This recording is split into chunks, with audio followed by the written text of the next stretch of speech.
What does an ideal fractional sales consulting client look like? In this video, I'm going to explain what I've learned over the last 5 years, having scaled my income from $4,000 to over $50,000 a month, working completely remotely as a fractional sales consultant. How I was able to progress myself from an appointment setter to salesperson / closer to sales manager, all the way up to this consulting status where now I'm able to make upwards of $70,000 without needing to take sales calls. And this video is going to explain what I've learned and really what makes or breaks great fractional consulting clients. And it's important that you get this right because a good client is going to allow you to make not only a really good income, but be able to live a really good lifestyle where you feel in control and you know what you're doing. But more importantly, you're doing work that you like to do, meaning you don't need to take sales calls. You can spend your days leading, developing, marketing, creating funnels, and working on really exciting things and feel very alive in the work that you're doing, as opposed to needing to just chase sales calls day after day after day. So what I've learned after working with 33 clients over the last 5 years is that a good client really boils down to 3 core areas. And the first one is going to be sales process. The second one is going to be their product market fit. And the third one is going to be their product price. Now, the first and most important of these is going to be the sales process. Now, sales process, what do I mean by that? Well, what I mean by sales process is the actual strategy for which you get someone and turn them into a paying customer for your client. So this is what a good sales process looks like. If you're working in the world of remote closer, have taken any form of certification or training, or are selling over Zoom currently for a product, service, or coaching alternative education, this is the sales process that you should be using, or some variant of it. Now, there are plenty of businesses that aren't using this process, and you can make a lot of money just by going to companies and helping them set something like this up. I had a client that I worked with that was a $12 million a year real estate direct mail business, and they had a sales process where there was no need for appointment setters. Pretty much all of their marketing would go to a sales call with the closer, and the closer was then to convert them and deal with all the fulfillments and upsells. And that's just not scalable because it puts too much burden on certain people to have to do too much work. There was so much stress from the leads coming in to getting them to a sales call with a closer, and closers had no time after having to do client success, that things just broke down. So why this process specifically? Well, this process creates really clear accountability for the work to be done. If you've come from the remote world, you might not see this as significant, but many companies don't know how to divvy up work. They don't know what appointment setters should be doing. They don't know which closers should be doing. They don't know what client success should be doing. And so that's where having something like this brings a lot of order to the chaos. It also shortens sales cycles. When you're a closer and all you need to do is focus on closing deals and taking sales calls, you get so much better at closing because you have a single-minded focus, which is doing the one thing that is your job. If you're an appointment setter and all you're tasked to do is to set leads and book appointments, you do so much better because that is just your job. Now, when you have to do appointment setting and closing and client success, that's when you get stretched really thin. And so you can find business owners that are in that dilemma, such as business owners that can't get out of sales, which is very common, and come to them and say, hey, let me take sales off your plate. Let me help you build a sales process. Let me help you get appointment setters, closers, and let me manage them and take care of them. I'm going to charge you a fee monthly to do so. Plus, I want a percentage of top line. And if you do something like that, you'll be able to sometimes even help them make more money. I don't even say sometimes, almost always. One of my clients that I worked with at Bent at Bolt Deals, so there's a video on my channel where I talk about it, he was someone who was in that position where he was just doing everything in his business and couldn't get salespeople in. So once we got salespeople in, we were able to grow his business from $10,000 a month in new cash to over $160,000 in a month of new cash. And that's true as of June of 2024. Now, another benefit of this sales process is that it's really cheap to operate, and it also works in a completely virtual environment. So for people watching this who are not from the world of remote sales and wondering what the heck this is and how this works, well, this is remote sales. This is remote selling. This is how tight the process is. Leads come in, they get booked with you, and you're to help them buy on maybe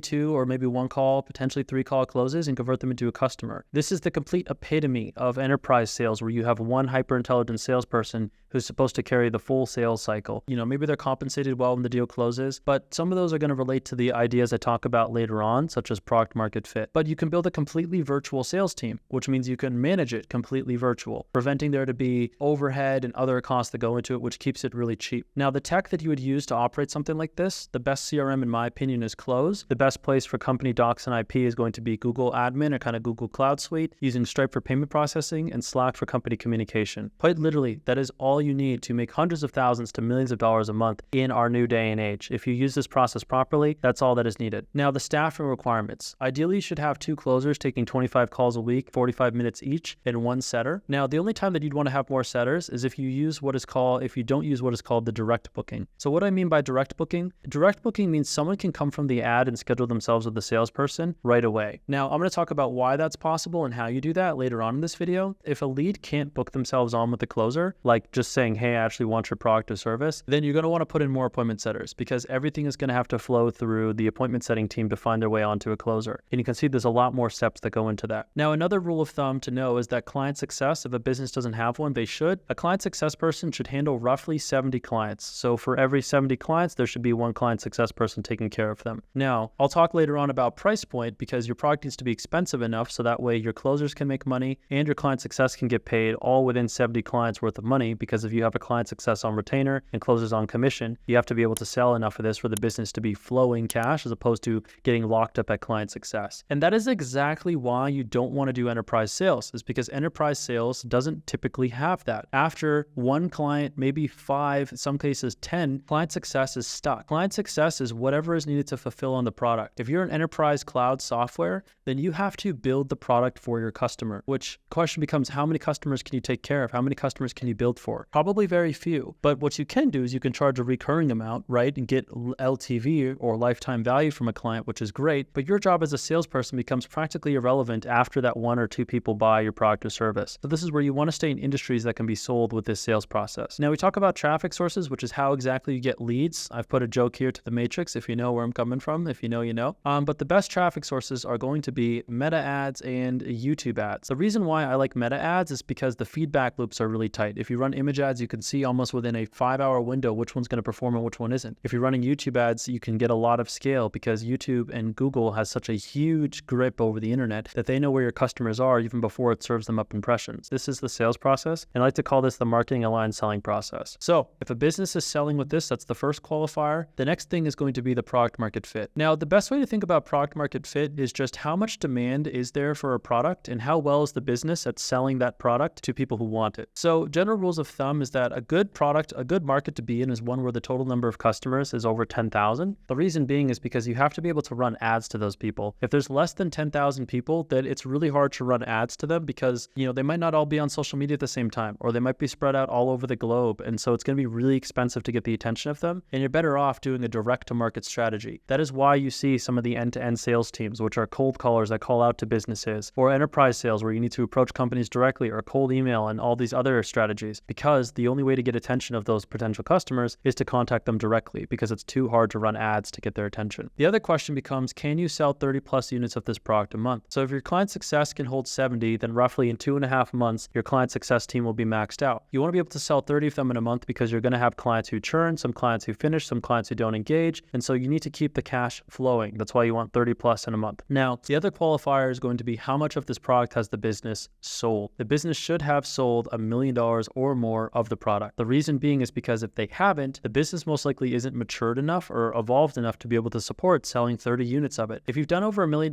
in sales in something, the business knows exactly what they need to deal with to be able to fulfill and take care of all their customers, even at scale. And so that's where if you come in, strap together the sales process and start pumping deals through, they can handle the stress that will bring in the fulfillment department. Now, a really good way, or I've put it here as kind of a visual, but how you want to see this is there are going to be offers that are really well positioned in front of the market. They're going to be offers that you have to convince people to do. What I mean by this is that, like, think about college for high schoolers.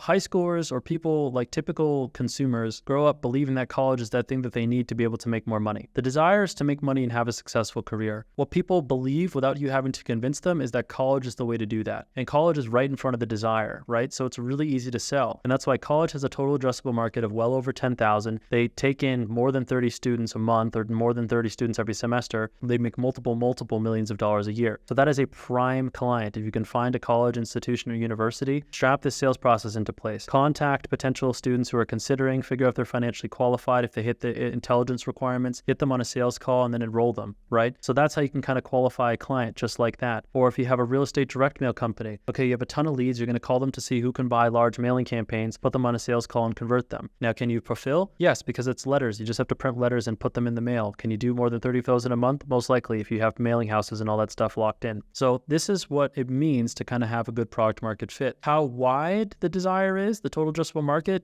how wide it is going to be the total addressable market. Like there's going to be a lot of low income, mid income, and high income. So that's going to make this thicker if you're a college or institution. But if you're just selling to elite enterprise executives, this might be super, super, super, super narrow, which is going to be tricky, right? Because you can't get a lot of them through to a call. Now, there will be some offers of some businesses that you have to convince people into. And that's where you have to be good at marketing and copywriting to do that. This is like what drop shipping is, or affiliate marketing, or any of the online business models. Is what they do is they use their marketing, such as the lifestyle, the posts, the content, the VSLs, their ads, to convince you that what they are offering is better than the traditional. Don't go to college, don't work a job, come over here, and they convince you with marketing. Now, the closer your product is to the existing desire, the higher the price point is. That's why college is 60 to 200,000, because a lot of people want it. It's right there. They can charge a ton of money for it. This is why alternative education and programs are a couple $1,000s and yet not yet to be hundreds of thousands of dollars. Some of them are the more elite, but it's because it's not something that people inherently desire. You have to convince them that that is the right thing for them to do. And this is going to really be the make or break for a lot of salespeople. If you're watching this right now having some breakthroughs or epiphanies of why you've sold some things that are hard to sell, it's because of exactly this. This is how simple the market and product market fit is. So this is the second priority, right? Do they have a sales process, and do they actually have sufficient amount of demand? And then from there, the next important thing becomes product price. Product price is important because if you're going to have appointment setters, if you're going to have closers, you have to be able to make sure that these people are going to be able to make money doing their job, commission only, and your client success can be paid, and your client success is going to be able to make money. So this is where product price is really important. And the reason why product price is important is because, well, as I already said, your team needs to be paid. So let's talk about ideal product prices. So if a product is priced at $2,500, which is typical, the minimum that you want to have something sold for, then you make $445 per customer, assuming you get a 50% cash collection rate. Now, these are things to be true that you might not consider. You almost always will not collect all of the cash of your product on the first sale. You will collect, in perfect world, 50%, ideally 30%. If you can collect more than that, that is phenomenal, but very rarely will you collect all the cash. You'll most likely need to provide payment plans. This is why you need a lot of marketing to be able to get people to want to take payments over time, because they have to really believe in what it is that you do. College is nothing more than payment plans, right? They give that to a bank and then they pay it off over time. Now, if the product price is $2,500 and you get 50% collection, you're making $450 profit. If the product price is $2,000 at a 50% collection, you're making $195 product profit. If the product is $1,500, you're making $750 per sale, which is going to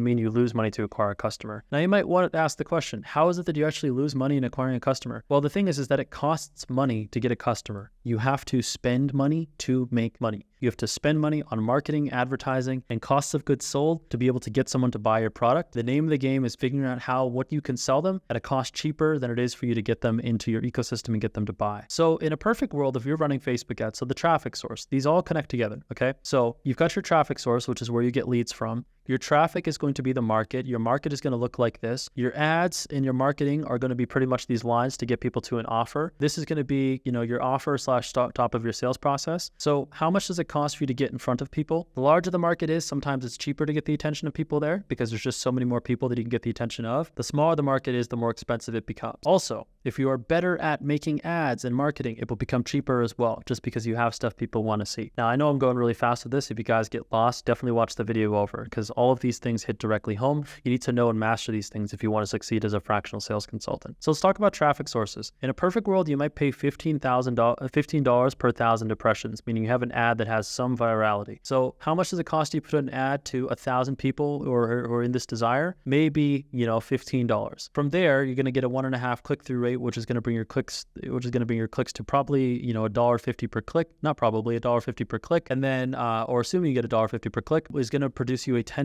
cost per lead. So $15 per 1,000 impressions. Each click costs you $1.50, is going to roughly make you a $10 cost per lead, assuming you're getting a 25% conversion rate. Now, after someone goes through the full sales process, right, through all of this to get to a decision, which is a customer, you're going to incur some more costs, right, because there's going to be waste. People are going to be TQ'd. Some people aren't going to do things. They're not going to be ready. So an actual sales call is going to cost you maybe $66 to get a booked call. And then 20% of those people are going to convert, which means you're going to have to lose money on the people who don't actually buy now. Maybe they buy later. But factoring it all in, it's going to cost you roughly $805 to get a customer. So if you're spending $555 on ads to get a customer just to purchase, you're going to have to pay out $250 in commissions to the salesperson, potentially another, $125 to the setter for having converted that person. Then, that's going to eat away at your profit right there, depending on how you structure your commission structure, or depending on how you create your commission structure. So that's what I mean. Where at an $805 cost per acquisition, you're only making $445 profit. Now that's okay. There's nothing wrong with that. But this is where if you raise the price point of the product to $3,500, you make substantially more, $4,500 or 5.5 or 6.5 or 7.5 or 8.5 or 9.5, right?